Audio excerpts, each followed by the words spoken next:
안녕하십니까. 류석희입니다. 창업에 도전하시고자 하시는 분들이 상당히 많은 것으로 알고 있습니다. 누구나 태어나서 한 번 정도는 나만의 창업, 나만의 사업, 또 나만의 장사를 하고 싶어 하시는 분들이 상당히 많이 계시는데요. 실제로 창업에 도전하신다고 하는 것은 실제 여러분들의 열정과 여러분들의 패기가 얼마만큼 있냐에 따라서 많은 달라진 점이 있을 거라고 생각이 됩니다. 특히 여러분들께서는 창업에 대한 기준을 조금 설명드릴 때에는 우리는 창업 지원법이라고 하는 내용을 가지고 여러분들께서 좀 다 접근해 가시는 게 중요한데요. 우선 장사라고 하는 것은 일반적으로 우리가 물건을 사서 파는 행위적 요건을 말하게 되는 거고, 사업에 관련되는 부분에 대해서는 통상적으로 완제품이 있을 경우에 조직 체계를 통해 가지고 물건을 한 조직에서 팔고 많은 이익을 창출하는 방법을 강구하는 것이라 말씀드릴 수 있습니다. 근데 창업이라고 하는 것은 창업지원법상 사업자, 즉 회사를 설립한다라는 개념만 가지고도 이미 우리는 창업을 하고 있다라고 말씀드릴 수 있는데요. 근데 우리는 창업 지원에 도전하게 될 경우에는 방금 말씀드렸던 창업지원법을 통해서 생각을 하셔야 되는 것이 필요합니다. 즉 장사, 사업, 그 다음에 창업에 관련되는 부분은 그냥 내 돈을 가지고 내 마음대로 내가 하고 싶은 걸 할 수 있지만, 내가 정부로부터 사업 자금을 확보해서 내가 뭔가 나만의 창업을 하겠다라고 생각이 드실 경우에는 창업지원법이라고 하는 테두리에서 여러분들이 많은 고민을 하셔야 되는 게 필요합니다. 특히 창업기업은 우리가 사업자를 낸 날로부터 7년까지라고 하는 기준을 가지고 있고요.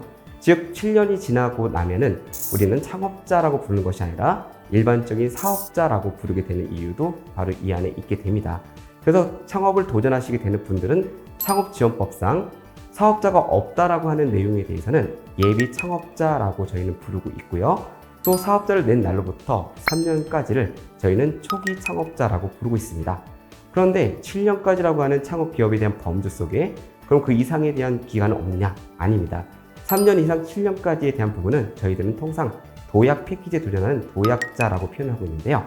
즉 우리는 7년까지에 대한 범주를 가지고 여러분들께서 적극적으로 나는 어떠한 나이, 어떠한 사업자, 어디에 들어가는지를 보면 좋을 것 같습니다.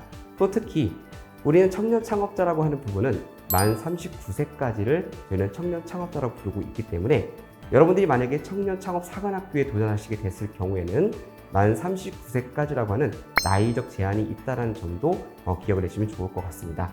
근데 최근에 정부에서는 생애 최초 창업 패키지에 관련된 부분에 대해서는 만 29세까지를 대상으로 창업에 도전할 수 있도록 지원하는 부분이 생겼고요.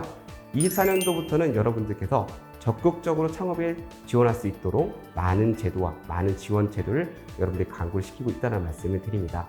특히 창업에 대한 내용에 대해서는 무조건적으로 창업진흥원만 가지고 있는 지원 제도가 있는 것이 아니라 지자체라든가 또는 소상공인 지원법에 따른 소상공인 지원 사업도 있다는 것을 좀 기억해 주시면 좋을 것 같고요. 또 우리가 소셜벤처라든가 사회적 경제 분야에 도전하고자 하시는 분들은 사회적 기업과 또 소셜벤처 쪽 분야에도 적극적으로 참여해 주시면 좋을 것 같습니다. 올해 같은 경우에는 일반 창업에 관련된 내용 외에도 소셜벤처에 대한 창업, 그리고 여성 창업에 대한 특화 분야로서의 창업 도전을 할 수 있도록 별도의 제도를 두고 있었는데요.